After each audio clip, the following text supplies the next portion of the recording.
नहीं लगता दिल तेरे बिना, नहीं हो लगता दिल तेरे बिना। प्यारे बंधु आप जुड़ चुके हैं ट्रिक्स ऑनलाइन क्लासेस के साथ। प्यारे बंधु आपका प्रश्न है कि नव उपनिवेशवाद से आप क्या समझते हैं। नव उपनिवेशवाद से आप क्या समझते हैं। तो प्यारे बंधु आपको समझना है कि नव उपनिवेशवाद क्या है। तो प्यारे बंधु आपको सबसे पहले यह समझना है कि उपनिवेशवाद क्या है। अब उपनिवेशवाद समझने के लिए सबसे पहले आपको दो चीज़ों को समझना जरूरी है। पहला चीज़ आपको समझना है प्यारे बंधुओं कि विकसित देश क्या है। विकसित देश क्या है, विकसित देश। और दूसरा समझना है विकासशील देश। विकास, आपको अगला समझना है विकासशील देश। क्या समझना प्यारे बंधुओं, तो विकासशील देश। पहला समझना आपको विकसित देश और दूसरा समझना है विकासशील देश। प्यारे बंधु आपको समझ लीजिए विकसित देश क्या है। विकसित देश जैसे हो गया अमेरिका, रूस, जापान, ये सब प्यारे बंधु विकसित देश के श्रेणी में है। मतलब क्या कि जैसे आप इंटर में पढ़ रहे हैं और आपसे पहले अगले साल जो एग्ज़ाम दे कर बैठ गए, उससे और अगले साल वाला बैठ गए, उससे और अगले साल वाला बैठ गए, जो एग्ज़ाम देकर बैठ चुके वह विकसित कहलाएंगे। और आप उस चीज़ को तैयारी कर रहे हैं तो आप विकासशील कहलाएंगे। ये उदाहरण के तौर पर समझाएं। तो उसी प्रकार के देश के बात पे चलिए, जो जितना आप करना चाह रहे हैं उतना कोई देश करके बैठा है तो उसको हम बोलेंगे विकसित देश। क्या बोलेंगे, विकसित देश। और विकासशील वैसे देश जो विकसित श्रेणी में आने का प्रयत्न कर रहा हो। जो विकसित देश की वह देश जो विकसित श्रेणी में आने का प्रयास कर रहा हो। विकसित श्रेणी में आने का प्रयास कर रहा हो। आने का प्रयास कर रहा हो तो उसे हम बोलेंगे प्यारे बंधुओं विकासशील देश। क्या बोलेंगे, उन्हें हम विकासशील बोलेंगे। उन्हें विकासशील बोलेंगे। क्या बोलेंगे प्यारे बंधुओं, तो उन्हें विकासशील देश बोलेंगे। विकासशील देश कहेंगे। क्या कहेंगे, देश कहेंगे। क्लियर, अब मेरी बातों का समझ गया होगा। उपनिवेश समझने से पहले यह समझना होगा प्यारे बंधुओं विकसित देश और विकासशील देश। उपनिवेश का मतलब हो गया विकसित देश और विकासशील देश का हम समझिए। विकसित देश वह देश है जो विकसित करके बैठ गया हो, सारा चीज़ से परिपूर्ण हो, और उसे हम विकसित देश कहेंगे। जैसे अमेरिका, रूस, जापान। और विकासशील देश जो उस देश की तरह हर चीज़ को पाना चाह रहा हो, करना चाह रहा हो, उसे बोलेंगे विकासशील देश। जैसे हम आप भारत दे सकते हैं, जैसे हम आपको देना है भारत। क्या देना है, भारत। अब ये चीज़ तो समझ ही गए प्यारे बंधु। अब देखिए भारत जो है 200 वर्षों तक, भारत जो है प्यारे बंधुओं, भारत जो है 200 वर्षों तक ब्रिटिश का उपनिवेश रहा था। किसका, तो ब्रिटिश का उपनिवेश रहा था। ठीक है ना, ब्रिटिश का उपनिवेश रहा था। ब्रिटिश का उपनिवेश रहा था। क्या रहा था प्यारे बंधुओं, उपनिवेश रहा था। आप देखिए भारत जो प्यारे बंधु 200 वर्षों तक किसी दूसरे के गुलाम रहे थे। ठीक है ना, भारत किसी दूसरे तक। अब समझिए कमज़ोर वर्ग के लोगों पर मजबूत वर्ग वाले अपना सत्ता कायम करना, अपना शक्ति बनाए रखना, अपने पावर को दिखाए रखना, हर चीज़ को अपने मर्जी से करना, क्या कहलाता, उपनिवेश कहलाता है। जैसे भारत पर ब्रिटिश का उपनिवेश था जो हमारी जाकर 15 अगस्त 1947 को पूर्ण रूप से स्वतंत्रता की हमें प्राप्ति मिली। तो यहाँ तक बात समझ गए आप प्यारे बंधु। आप समझ लीजिए क्या कला है। प्रश्न कह रहा है कि नव उपनिवेशवाद क्या है, तो समझिए नव उपनिवेशवाद क्या है प्यारे बंधु। अब इस बात को तो समझिए। अब इससे पहले एक बात और समझना है आपको, ठीक है ना। भूमंडलीकरण क्या है और बहुराष्ट्र कंपनियां क्या है, इस चीज़ को समझने के लिए 2 से 3 चीज़ों को समझना है। एक चीज़ और समझना है प्यारे बंधु आपको कि भूमंडलीकरण क्या है। एक चीज़ को समझना है भूमंडलीय क्या है प्यारे बंधु। एक चीज़ को और समझना है आप सभी को, आपका एक चीज़ और समझना भूमंडलीय क्या है प्रश्न प्यारे बंधुओं?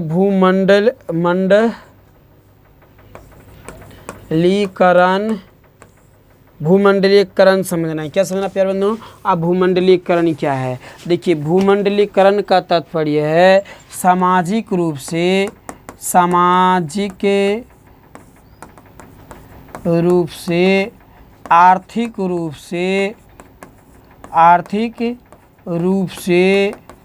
राजनीतिक रूप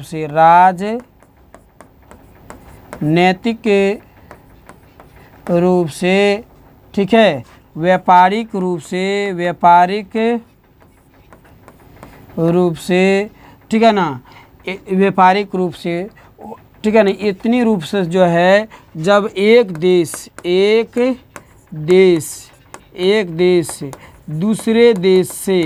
दूसरे देश से जुड़ा हो, क्या हो? जुड़ा हो, तो उन्हें हम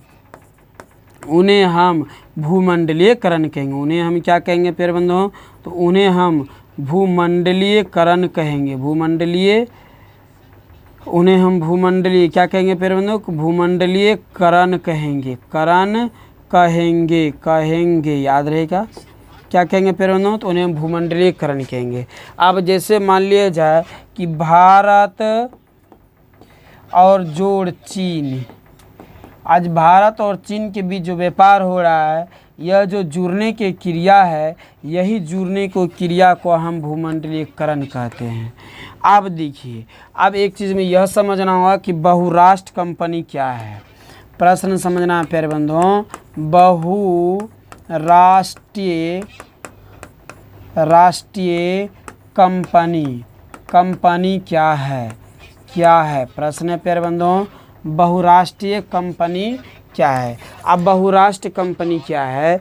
वैसे कंपनी जो एक ही समय में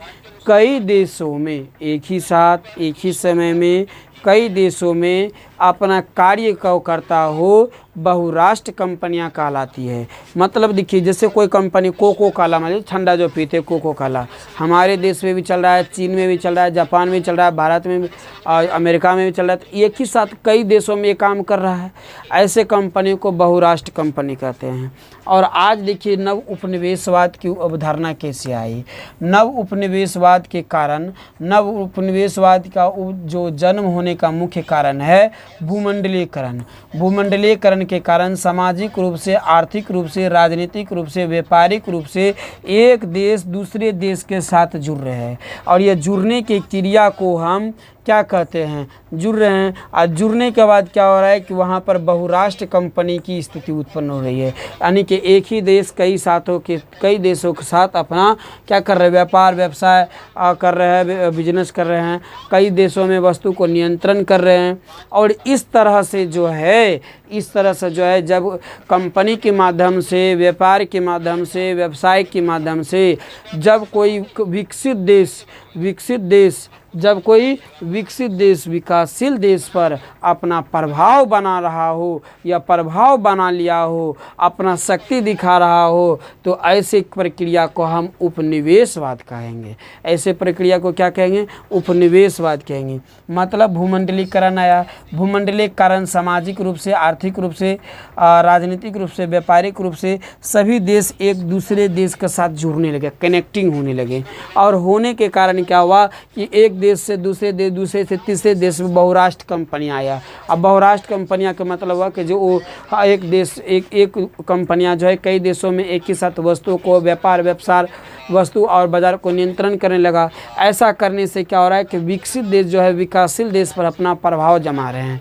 क्या कर रहे हैं? प्रभाव जमा रहे हैं, अपनी शक्ति को दिखा रहे हैं, अपनी यानी कि विकासशील देशों को, कमज़ोर देशों को शोषण करने के प्रयास कर रहे हैं। और यही क्रिया को क्या कहते हैं? हम उपनिवेशवाद कहते हैं। तो कैसा लगा प्यारे बंधु प्रश्न? आप क्या लिख पाइएगा? तो आपको प्रश्न कैसे लिखना है? प्रश्न लिखना है कि उपनिवेशवाद का हाइपन देना है, इतना से लिखने के बाद हाइपन देना है। बोले उपनिवेशवाद का तात्पर्य है कि जब कोई विकसित देश, या नव उपनिवेशवाद का तात्पर्य जब कोई विकसित देश विकासशील देशों पर भूमंडलीकरण के कारण, उदारीकरण के कारण, किसके?